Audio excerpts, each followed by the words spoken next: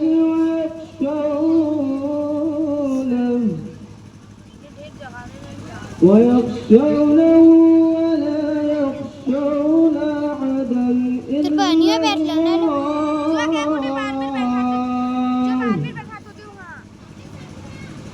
وكفى بالله حسيبا.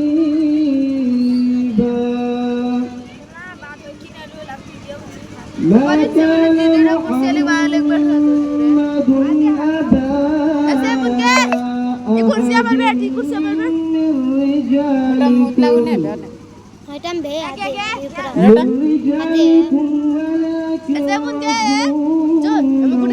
ولكن